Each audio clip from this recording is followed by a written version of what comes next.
ఆదికాండము 47వ అధ్యాయము.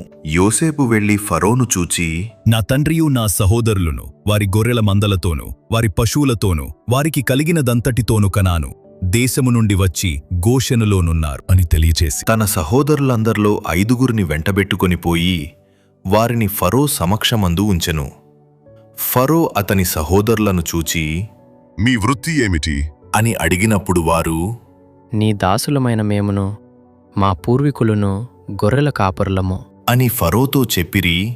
మరియు వారు, కనాను దేశమందు కరువు భారముగా ఉన్నందున నీ దాసులకు కలిగియున్న మందలకు మేత లేదు గనుక ఈ దేశములో కొంతకాలముండుటకు వచ్చితిమి.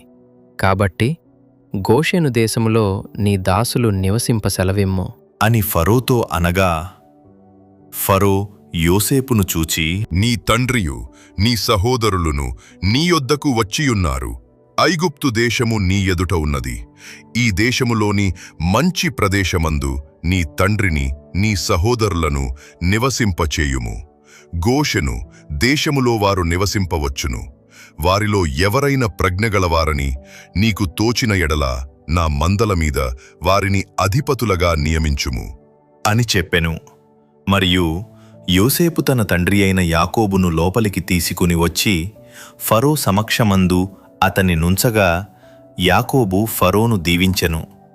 ఫరో, నీవు జీవించిన సంవత్సరములెన్ని అని యాకోబు నడిగినందుకు యాకోబు, నేను యాత్ర చేసిన సంవత్సరములు 130. నేను జీవించిన సంవత్సరములు కొంచెముగాను దుఃఖ సహితమైనవిగా ఉన్నవి.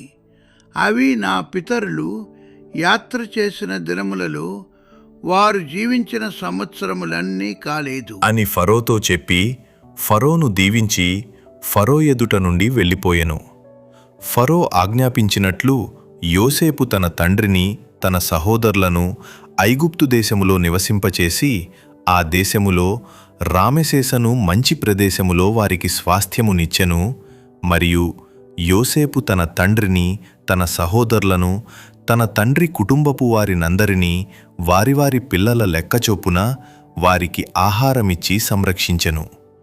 కరవు మిక్కిలి భారమైనందున ఆ దేశమందంతటను ఆహారము లేకపోయెను. కరవు వలన ఐగుప్తు దేశమును కనాను దేశమును క్షీణించెను. వచ్చిన వారికి ధాన్యమమ్ముట వలన ఐగుప్తు దేశములోను కనాను దేశములోను దొరికిన ద్రవ్యమంతా యోసేపు సమకూర్చెను. ఆ ద్రవ్యమంతటిని యోసేపు ఫరో నగరులోనికి తెప్పించెను. ఐగుప్తు దేశమందును కనాను దేశమందును ద్రవ్యము వ్యయమైన తరువాత ఐగుప్తీయులందరూ యోసేపు నొద్దకు వచ్చి, మాకు ఆహారము ఇప్పించుము, నీ సముఖమందు మేమేల చావవలెను, ద్రవ్యము వ్యయమైనది గదా అనిరి. అందుకు యోసేపు, మీ పశువులను ఇయుడి, ద్రవ్యము వ్యయమైపోయిన ఎడల మీ పశువులకు ప్రతిగా నేను మీకు ధాన్యమిచ్చదను అని చెప్పెను. కాబట్టి వారు తమ పశువులను యోసేపు నొద్దకు తీసుకొని వచ్చిరి. యోసేపు గుర్రములను గొర్రెల మందలను పశువుల మందలను గాడిదలను తీసుకొని వారికి ఆహారమిచ్చెను. ఆ సంవత్సరమందు వారి మందలన్నిటికి ప్రతిగా అతడు వారికి ఆహారమిచ్చి సంరక్షించెను. ఆ సంవత్సరము గతించిన తరువాత 2వ సంవత్సరమున వారు అతని యొద్దకు వచ్చి, ఇది మా ఏలిన వారికి మరుగుచేయము, ద్రవ్యము వ్యయమైపోయెను, పశువుల మందలను ఏలినవారి వశమాయెను. ఇప్పుడు మా దేహములను మా పొలములను తప్ప మరి ఏమియూ ఏలినవారి సముఖమున మిగిలియుండలేదు. నీ కన్నుల ఎదుట మా పొలములను మేమును నశింపనేలా? ఆహారమిచ్చి మమ్మును మా పొలములను కొనుము. మా పొలములతో మేము ఫరోకు దాసులమగుదుము. మేము చావక బ్రతుకునట్లును పొలములు పాడైపోకుండునట్లును మాకు విత్తనములిమ్ము అని అడిగిరి. అట్లు యోసేపు ఐగుప్తు భూములన్నిటినీ ఫరో కొరకు కొనెను. కరవు వారికి భారమైనందున ఐగుప్తీయులందరూ తమ తమ పొలములను అమ్మివేసిరి. గనుక భూమి ఫరోది ఆయెను.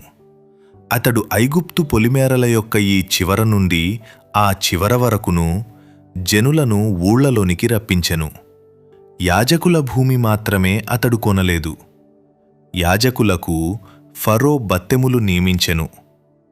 ఫరో ఇచ్చిన బత్తెముల వలన వారికి భోజనము జరిగెను గనుక వారు తమ భూములను అమ్మలేదు. యోసేపు, దిగో, నేడు మిమ్మును మీ భూములను ఫరో కొరకు కొనియున్నాను. ఇదిగో మీకు విత్తనములు, పొలములలో విత్తుడి. పంటలో 5వ భాగము మీరు ఫరోకు ఇయ్యవలెను. 4 భాగములు పొలములలో విత్తుటకును, మీకును మీ కుటుంబపు వారికిని ఆహారమునకును, మీ పిల్లలకు ఆహారమునకును మీవయ్యుండును అని ప్రజలతో చెప్పగా వారు, నీవు మమ్ము బ్రతికించితివి. ఏలినవారి కటాక్షము మా మీద నుండనిమ్ము. ఫరోకు దాసులమగుదుము అని చెప్పిరి.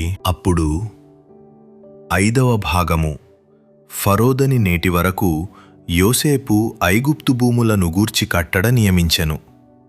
యాజకుల భూములు మాత్రమే వినాయింపబడెను, అవి ఫరోవి కావు. ఇశ్రాయేలీయులు ఐగుప్తు దేశమందలి గోషెను ప్రదేశములో నివసించిరి. అందులో వారు ఆస్తి సంపాదించుకొని సంతానాభివృద్ధి పొంది మిగుల విస్తరించిరి. యాకోబు ఐగుప్తు దేశములో 17 సంవత్సరములు బ్రతికెను. యాకోబు దినములు అనగా అతడు జీవించిన సంవత్సరములు 147. ఇశ్రాయేలు చావవలసిన దినములు సమీపించినప్పుడు అతడు తన కుమారుడైన యోసేపును పిలిపించి, నా ఎడల నీకు కటాక్షమున్న ఎడల దయచేసి నీ చెయ్యి నా తొడ క్రింద ఉంచి నా ఎడల దయను నమ్మకమును కనుపరచుము. ఎట్లనగా నన్ను ఐగుప్తులో పాచిపెట్టకుము. నా పితరులతో కూడా నేను పండుకొనున్నట్లు ఐగుప్తులో నుండి నన్ను తీసుకొని పోయి వారి సమాధిలో నన్ను పాచిపెట్టుము అని అతనితో చెప్పెను. అందుకతడు, నేను నీ మాట చొప్పున చేసేదెను అనెను. మరియు అతడు నాతో ప్రమాణము చేయుమన్నప్పుడు యోసేపు అతనితో ప్రమాణము చేసెను. అప్పుడు ఇశ్రాయేలు తన మంచపు తలాపి మీద వంగి దేవునికి నమస్కారము చేసెను.